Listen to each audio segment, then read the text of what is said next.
Example, ganyan. Tapos magbabagal ka. Tapos ganyan.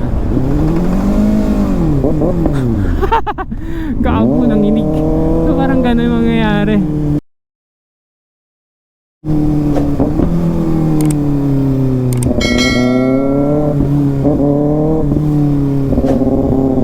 Alrighty. Tagal na nung huli kong vlogs. Oh my god. Broken kasi ako eh. So siguro ano lang, bibigay na lang ako ng tips sa mga newbie riders na nag-aaral ng manual or motorcycle. Yeah, manual motorcycle. Pero some of these applicable naman din sa mga matic na motor. So first is yung tinatawag na brake engine or engine braking. So ano nga ba yung brake engine? So brake engine kasi is para siyang nagiging pangatlong preno ng motor. Pangatlong preno ng motor. So paano nga ba gawin yun? So kapag baguhan kasi for sure ang gagawin mo kapag hihinto ka, pipigay mo yung clutch mo. Pipigay mo yung clutch mo like this one, o hinto ka tapos magpipiga ng clutch. Pero mas okay kung mag-brake engine ka. So ang gagawin mo lang naman is wala kang pipigayin talaga actually.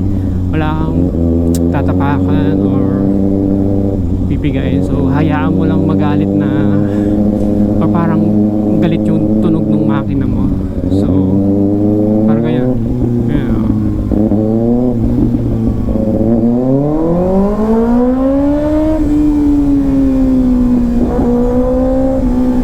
Ito katulad nito, downhill.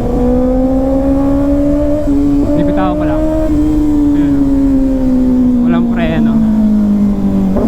Hindi ako nagpipreno. So magayon na tinatawag na engine braking or brake engine. So huwag kayong matakot kapag parang galit yung makina. So okay lang yan. And then siguro may kaakibat na ano yun eh, tinatawag na mga tawag dito, rev match. So ginagamit naman yung kapag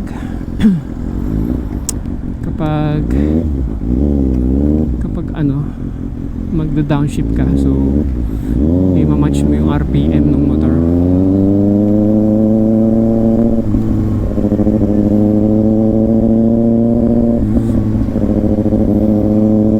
So paano nga ba yun? So ginagamit siya talaga kapag magda-downshift ka. So for example from high speed ka at hindi ka nag-rev match, ang mangyayari niya parang ganito. Ayun, kita nyo, para akong napupunta sa harap yung rekta downshift.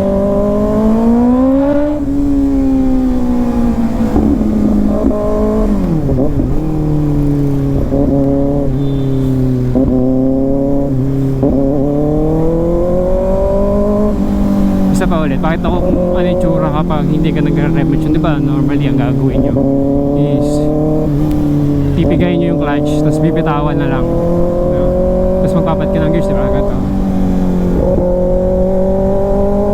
Example, ganyan. Tapos magbabagal ka, tapos ganyan. Parang nagsishake, rattle and roll ka dyan ah. Gago ng inig. So parang gano'n yung mangyayari. Parang lambot ang gulong ko sa likod. Nanginig eh. So paano nga ba gawin yung rev match? So ang rev match kasi sobrang bilis lang niya gawin. Piga ng clutch, tapos pinip ng konti, and then downshift. Okay, so pagsasabayin mo lang yun, and then magiging smooth na yung pag downshift.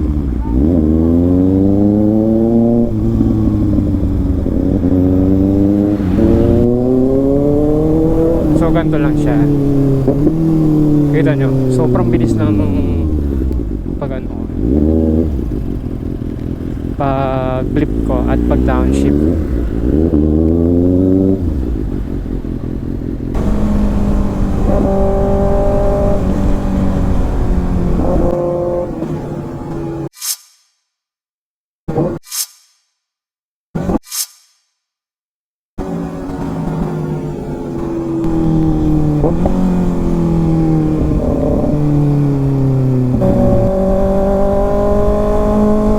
Mas okay din na magpreno lang kayo ng konti para ma-aware lang yung sa likod nyo na magbabagal kayo pag nagre-rev match para yun, hindi kayo ma-aksidente or hindi kayo mabungkuno na sa likod nyo.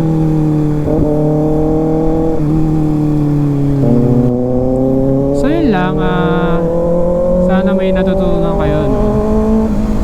Hindi naman ako pro pero yun lang yung mga basics na nalaman ko nung baguhan lang din ako sa pagmumotor, which is di ko siya alam nung una. So natutunan ko lang siya while ayun, habang nagra-ride. Peace out.